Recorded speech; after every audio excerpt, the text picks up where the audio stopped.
આજ મારા સદગુરુ આંગણ આયા મેં વારી જાવું રે વારી જાવું રે બલિહારી જાવું રે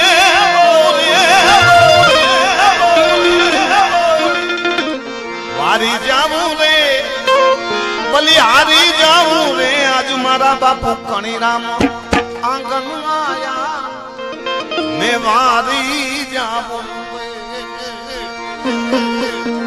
આજ મારા સદગુરુ આંગણ આયા મેં વારી જાવું હરિ ગુરુ આંગણ આયા મેં વારી જાવું રે બલિહારી જાવું રે બલિહારી જાવું બોલ વડવાડા ભગવાન હા એક દૂસરા રાઉન્ડ લઈ લઈશું પ્રેમથી જય બોલાવો બોલીએ વડવાડા દેવ કી કૃષ્ણ કનૈયા લાલ કી ઓમ નમઃ પાર્વતી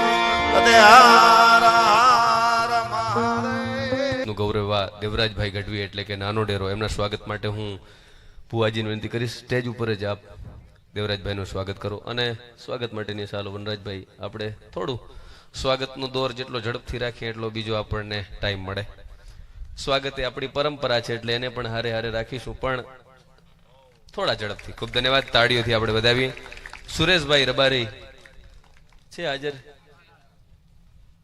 આવો આવો સુરેશભાઈ આપણી વચ્ચે છે એમનો પણ આપણે લાભ લેવાનો છે હું દેવા ભુવાજીને વિનંતી કરીશ કે તેઓ આવો ભુવાજી વધાવો તાળીઓના ગગડાટથી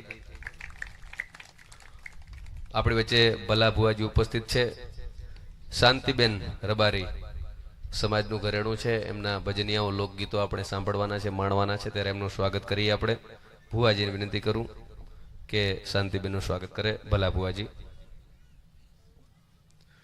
ઘણા બધા આદરણીય મહેમાનો ઉપસ્થિત છે સાહેબ શ્રી અગાઉ કાર્યક્રમમાં આવી ગયા છે આજે એમની હાજરી છે એટલે તાળીઓ અને ગગડાટથી પીએસઆઈ સાહેબ શ્રીને વધાવીએ આનંદ થાય કે સ્ટાફ હાજર હોય અને સાહેબ આમ કારણ કે સ્ટાફ ડ્યુટીમાં પણ સાહેબ તમે સાહિત્ય પ્રેમી ભજન પ્રેમીઓ અને સમાજની વચ્ચે સાથે રહી અને કાર્યક્રમ માણતા હોય એટલે આનંદ થાય હૃદયથી સાહેબનું સ્વાગત કરી છે ધન્યવાદ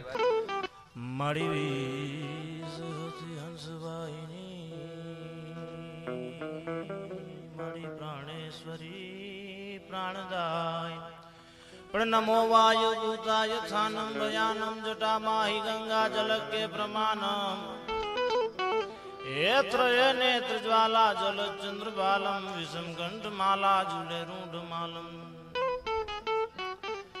મીઠે સંકટમ વાટ ઘાટમ વિકટમ રટે નામ તો કોટી કોટી કસટમ એ ગિરા ગૌરિયર ધાંગ કૈલાસ વસ્તે નમસ્તે નમસ્તે નમસ્તે નમસ્તે લોક સાહિત્ય એટલે વેદની વાણી કહેવાય સાહેબ સૌ પ્રથમ 4 વેદ રચાયા અને 4 વેદમાંથી ધીમે ધીમે ધીમે ધીમે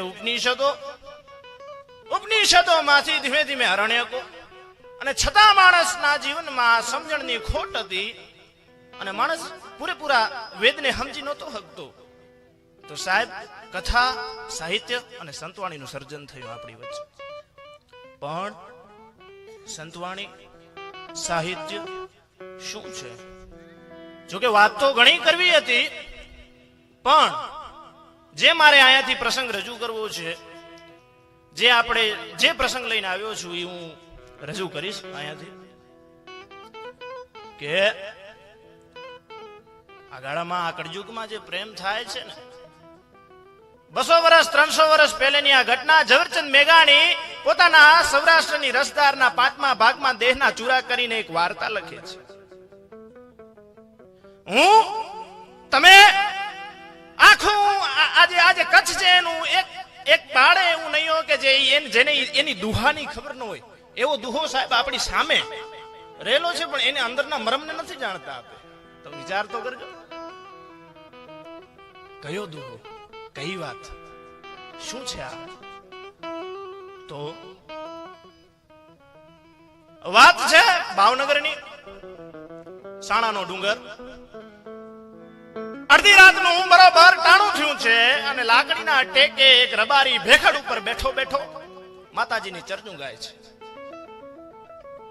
અને માતાજીની ચરજું ગાતો ગાતો એમ કહેવાય કે ચારે બાજુની રાગ રાગીણી જાણે ઈ રબારીના જે જે જે ઈ જે ચરજું ગાતો હતો ને એના સામે બેહી રહ્યો. ચંદ્રાયાજ હાંભળવા મંડી ગયો છે એની સરજુને.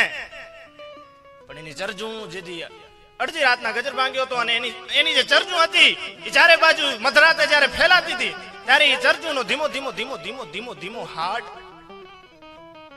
એક દીકરીને કાને પડે છે. દીકરીનું નામ કુંવર. સાહેબ જોજો, પ્રેમ પ્રસંગ કેને કહેવાય, પ્રેમ કેને કહેવાય? પ્રેમ ઘણા કરે પણ પ્રેમમાં મર્યાદા કોને કહેવાય? એવો આ પ્રસંગ છે. કુંવરના કાનમાં બરોબર રોજ રાત્રે ચરજુનો અવાજ સંભળાય. રાણો રબારી ભેખડ ઉપરથી ચરજું ગાય અને રોજની રાત્રિનો આ સમય અને ઈ વખતે ઈ જે ચરજું ગાતો ઈ કુંવરના કાનમાં પડતી અને કુંવરને ઈ જે શબ્દો હતા, ઈ જે અવાજ હતો એનાથી પ્રેમ બંધાઈ ગયો. સાહેબ કોણ હશે આ ચરજુનો ગાનારો? કોણ હશે આ ભેખડ ઉપર? કોણ હશે? પણ થોડો સમય વીતે છે. પોતાના બાપ અને ભાઈ સાણા ડુંગર માથે એની ભેખડું ઉપર પોતાની ખાંડુને ચારવા જાય છે અને ત્યાં જ આ રાણો રબારી પોતાની બેહુને ચારતો હોય છે. સાહેબ અને પોતાની બેહુને ચારતો હોય, પોતાની બેહુને માવલડી માવલડી માવલડી માવલડી કહીને બોલાવતો હોય અને પ્રેમથી રબારી માલધારી વરણ સાહેબ જીવથી જાતું, જીવથી વધારે પોતાના માલનું જતન કરે. મારી માં છે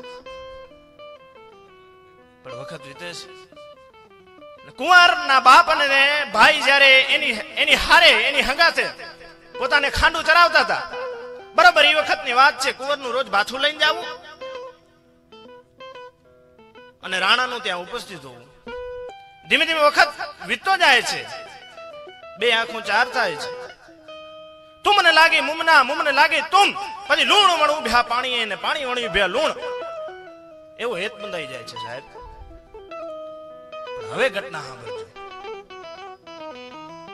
બરોબર વખત વીતતો જાય છે અને એક દિવસ કુંવર પોતાના સોને શણગારે પોતાના બાપ અને પોતાના ભાઈને બાથું પહોંચાડવા આવે છે.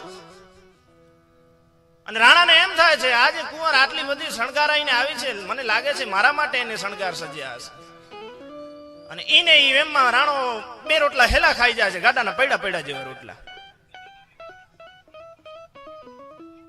પણ જ્યારે કુંવર બાપ અને ભાઈને જમાડી અને ઝરણાની માલિપા તાહડીને ઉટકવા જાય છે ત્યારે બાજુમાં રાણો પોતાનું હાથ ધોવા જાય છે અને રાણો પ્રેમેથી પૂછે છે, કુંવર જન્મ ગાંઠ લાગે છે? તો કે કુંવર જન્મ ગાંઠ લાગે છે? તો કે બોલતા લાજ રાખો રાણા, મારા સગપણ થઈ ગયા છે. બોલતા લાજ રાખો રાણા, મારા સગપણ થઈ ગયા છે. આમ પોતાના માથાથી નીચે ઉતરેલો ચૂડલો કપાળ સુધી ઓઢી અને માથું ફરાવી લે છે. પણ રબારીનો દીકરો સાહેબ ખાનદાની તો એના નસે નસમાં હતો. આટલી વાત સાંભળી અને ઘડીના છઠ્ઠા ભાગનો જાણે સંબંધ ન હોય એમ કરીને પોતાનું મોઢું ફેરવી લીધું. સાહેબ પર સ્ત્રીને હું જોઈ ન શકું. મારું ભારી છું સાહેબ, રબારીનો દીકરો છું. મારું કુળ દૂધ છે, દૂધનું કુળ છે મારું.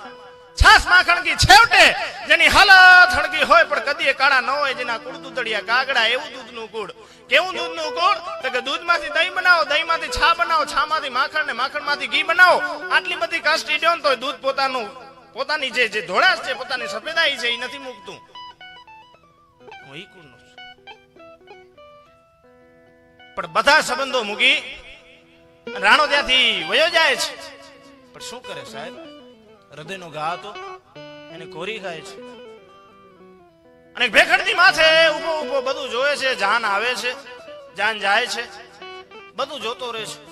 પણ કોને કેવું, કોને કેવું, કોને કેવું? પણ વાત કરતા વાર લાગે. રાણો રાત અને દી પોતાની ઈ જે પ્રેમિકા હતી એના વિરહમાં જુરિયા રાખે પણ જોવાય નહીં. સાહેબ ઈ પરસ્ત્રી છે, એના સામે હું મીટ ના માંડી શકું. કુંવર હવે મારી નથી રહી. પણ કુંવરને પણ સાહેબ એટલો પ્રેમ, કુંવરને પણ જ્યારે જાન ચડે ત્યારે એમ વિચાર આવે કે એક વખત રાણો આવીને મને જો લઈ જાય ને અહીંથી. રાણો સાહેબ મરજાદ વાળો માણા, રહી નથી શકાતું. જ્યાં સુધી ત્યાં પોતાની ખાંડું ચરાવતો હોય તો એને એ જ વિચાર થાય એક વખત કુંવરને જોતું આવું. પણ વળી પાછું મન ના પાડે કે ના ના ના, હે આવો તો મને વિચાર ના આવવો જોઈએ. સાહેબ મર્યાદા મર્યાદા જેવી કઈ પાડે કઈક વસ્તુ હોય, હું કુંવરને ફરી પાછો ન જોઈ શકું. સાહેબ અંદરો અંદર પીલાય છે. પણ અંતે એમ કહેવાય, ઝવેરચંદ મેઘાણી એમ લખે છે કે ગીરનું માનું પેટ કહેવાય એવા ગીરમાં પોતાની ખાંડુને વાળી જાય છે. ત્યાં રાણાને ધીમે ધીમે ધીમે ધીમે ધીમે ગીરનું પાણી લાગે અને ધીમે ધીમે એનું શરીર હુંકાતું જાય છે. સાહેબ હાડપિંજર થઈ જાય છે. અને જેથી એનું શરીર હુંકાઈ અને હાડપિંજર થઈ ગયું હતું, તેથી પોતાની બહેના વાહાનું ઓસીકું કરી અને ગીરમાં પડ્યો પડ્યો વિચાર કરે છે, મારી કુંવર તો સુખી હશે, મારી કુંવર તો સુખી હશે. અને બીજી બાજુ સાહેબ કુંવરને પણ અન્નનો કોડિયો નીચે નથી ઉતરતો. આ પ્રેમની વાત છે. પણ બહેના પ્રેમનો વિરહ ધીમે ધીમે વધતો જાય છે. અને આ બાજુ બીજી બાજુ ધીમે ધીમે રાણાનું શરીર હુંકાતું જાય છે. એમ કહેવાય છે, ઝવેરચંદ મેઘાણી એમ લખે કે ઉપરની ડાળમાં બેઠા કાગડા વાટ જોતા હતા કે ક્યારે આ માણસ મરે ને ક્યારે એને નોચી નોચીને અમે ખાઈએ, એવી એની હાલત થઈ ગઈ હોય. અને પછી અંતે જે રાણો હતો એ પોતાની આંખ ખોલી કરીને, પોતાના પોપડા ખોલી કરીને સૂરજની સામું જોતો હતો. એમ કહેતો હતો કે કુંવરને જોઉં અને મારી આત્માને બારી નાખું એના કરતા હે ભાણ તારા સામું જોઈને મારી લોચનને બારી નાખું. એમ કરીને સાહેબ ત્યાં ત્યાં રાણાના પ્રાણ ઉડી જાય છે. ધીમે ધીમે અષાઢનો મહિનો હતો. 12 મેઘ ખાંગા થયા છે. તમરા ત્રમ ત્રમ ત્રમ કરીને બોલે અને કુંવર પોતાના ઘરમાંથી એક બારીમાંથી ગઢકોટની ઉપર મોર જે કાંગરા ઉપર બેઠો તો એને જોવે છે. અને રાણાના વિરહમાં ઈ દુહો બોલે છે. સાહેબ સાંભળજો દુહો. પણ કોટે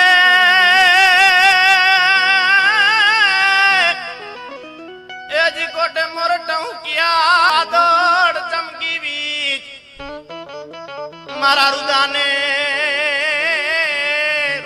રાણો હાંભર્યો એજી આ તો આવો અષાઢી બીજ મારા રુદાને રાણો હાંભર્યો.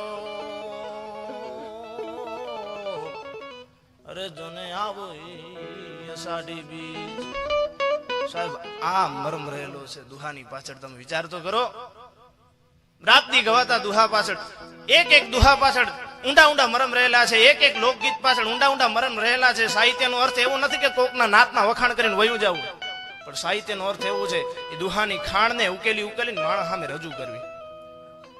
બસ સાહેબ ઘણો વખત નહીં લઉં. જય માતાજી, જય વડવાડા.